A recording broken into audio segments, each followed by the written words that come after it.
নমস্কার, আপনি কি নতুন বাবা-মা? তাহলে এই ভিডিওটি আপনার জন্য।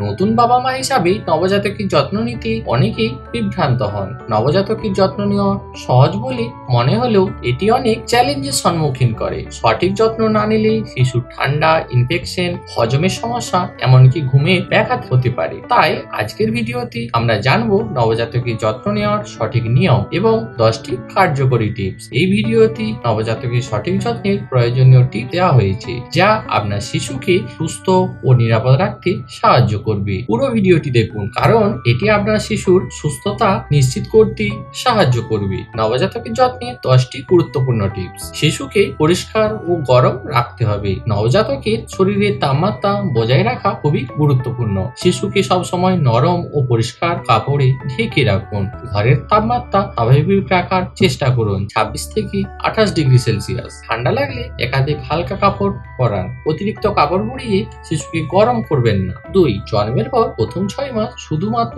মায়ের দুধই শিশুর জন্য যথেষ্ট। মায়ের দুধে শিশুর রোগ প্রতিরোধ ক্ষমতাও বাড়ায়। দিনে 8 থেকে 12 বার শিশুকে বুকের দুধ খাওয়ানোর চেষ্টা করুন। 3. শিশুর ওজন ও প্রস্রাব পায়খানার পরিমাণ লক্ষ্য করুন। নবজাতক সাধারণত দিনে 6 থেকে 8 বার প্রস্রাব করে এবং 2 থেকে 5 বার পায়খানা করে। যদি প্রস্রাব কম হয়, তাহলে আপনি বুঝবেন আপনার শিশুর শরীরে জলের ঘাটতি হয়েছে। প্রথম কয়েক সপ্তাহ শিশুর ওজন ধীরে ধীরে বাড়তে থাকবে, এটি লক্ষ্য রাখুন। প্রতিদিন শিশুর ওজন ঠিকমতো বাড়ছে কিনা সেটিও খেয়াল রাখুন। 4. শিশুর নাড়ির যত্ন নিন। শিশুর নাভি টুকোনা পর্যন্ত যত্ন নিতে হবে। নাভির জায়গাটি সবসময় শুকনো ও পরিষ্কার রাখুন। কোনো রকম মলম বা পাউডার লাগাবেন না। যদি লালচে হয় বা দুর্গন্ধ আসে, তবে চিকিৎসকের পরামর্শ নিন। 5. নবজাতককে প্রতিদিন স্নান করাবেন না। নবজাতককে সপ্তাহে 2-3 দিন কুসুম গরম জলে স্নান করালেই যথেষ্ট। প্রতিদিন কুসুম গরম জলে একটি নরম কাপড় দিয়ে শিশুর শরীর মুছিয়ে দিন। শিশুর মাথায় খুব আস্তে আস্তে জল ঢালুন। 6. শিশুকে বেশি নাড়াচাড়া করবেন না। নবজাতকের মস্তিষ্ক খুব নরম ও সংবেদনশীল, তাই নবজাতককে জোরে জোরে ঝাঁকানো বিপজ্জনক হতে পারে। শিশুকে শান্তভাবে কোলে নিন এবং আস্তে আস্তে দোল দিন। বেশি জোরে ঝাঁকানো শিশুর ব্রেনকে ক্ষতিগ্রস্ত করতে পারে। 7. শিশুর কাপড় ও বিছানা পরিষ্কার রাখুন। নবজাতকের ত্বক খুব সংবেদনশীল হয়, তাই নরম ও পরিষ্কার কাপড় ব্যবহার করা জরুরি। নবজাতকের সংক্রমণ প্রতিরোধী পরিষ্কার পরিচ্ছন্নতা খুবই গুরুত্বপূর্ণ। নতুন কাপড় প্রথমে ধুয়ে তারপর ব্যবহার করুন। খুব বেশি সুগন্ধযুক্ত ডিটারজেন্ট পাউডার ব্যবহার করবেন না। শিশুর কাপড়, তোয়ালে ও বিছানা নিয়মিত ধুয়ে নিন। আর শিশুর কান্না বোঝার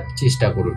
নবজাতক কাঁদলে ভয় পাবেন না, কারণ এটি তাদের প্রয়োজন বোঝানোর মাধ্যম। ক্ষুধা, ঠান্ডা, গরম লাগা, ডায়পার ভেজা থাকলে শিশু কাঁদতে পারে। এছাড়া বুকে দুধ খাওয়ানোর সময় শিশুকে ডাকার অভ্যাস করুন, যাতে গ্যাস বেরিয়ে যায়। 9. নবজাতকের ঘুমের সঠিক রুটিন তৈরি করুন। নবজাতক দিনে 16 থেকে 18 ঘন্টা ঘুমোতে পারে। ঘরের আলো কমিয়ে রাখুন এবং শব্দ কমান। শিশুর ঘুমের পরিবেশ শান্ত ও আরামদায়ক রাখুন। অতিরিক্ত শব্দ ও আলো থেকে শিশুকে দূরে রাখুন। শিশুর ঘুমের সময় নির্দিষ্ট করার চেষ্টা করুন। 10. নবজাতককে বেশি লোকের সংস্পর্শে আনবেন না। শিশুর রোগ প্রতিরোধ ক্ষমতা খুবই কম থাকে, সংক্রমণের ঝুঁকিও থাকে, তাই খুব বেশি মানুষের সংস্পর্শে না আনাই ভালো। অপ্রয়োজনীয় লোকজনের হাত থেকে শিশুকে দূরে রাখুন। শিশুর কাছে যাওয়ার আগে হাত ধুয়ে তারপরে যান। নবজাতকের মুখে চুমু খাওয়ার বিষয়ে সতর্ক থাকুন, কারণ এটি ইনফেকশন ছড়াতে পারে। নবজাতকের যত্ন সম্পর্কিত কিছু ছোট ছোট ভুল। শিশুকে অতিরিক্ত দুধ খাওয়ালে এতে পেটের সমস্যা হতে পারে। 2. খুব বেশি দুধের বোতল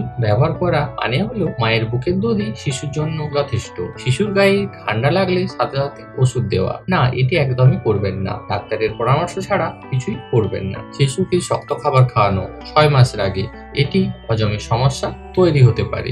নবজাতকের যত্ন নেওয়া কঠিন মনে হতে পারে, কিন্তু যদি কিছু নিয়ম মেনে চলেন তবে এটি সহজ হয়ে যাবে। শিশুকে সবসময় পরিষ্কার, নিরাপদ ও আরামদায়ক পরিবেশে রাখুন এবং তার শরীরের প্রতিটি ছোট পরিবর্তন লক্ষ্য করুন। এই ভিডিওটি যদি আপনার উপকারী বলে মনে হয়, তাহলে লাইক করুন, শেয়ার করুন এবং প্যারেন্টিং সম্পর্কিত আরো গুরুত্বপূর্ণ টিপস পেতে আমাদের চ্যানেলটিকে সাবস্ক্রাইব করুন। দেখা হবে পরবর্তী ভিডিওতে। ভালো থাকুন, সুস্থ থাকুন।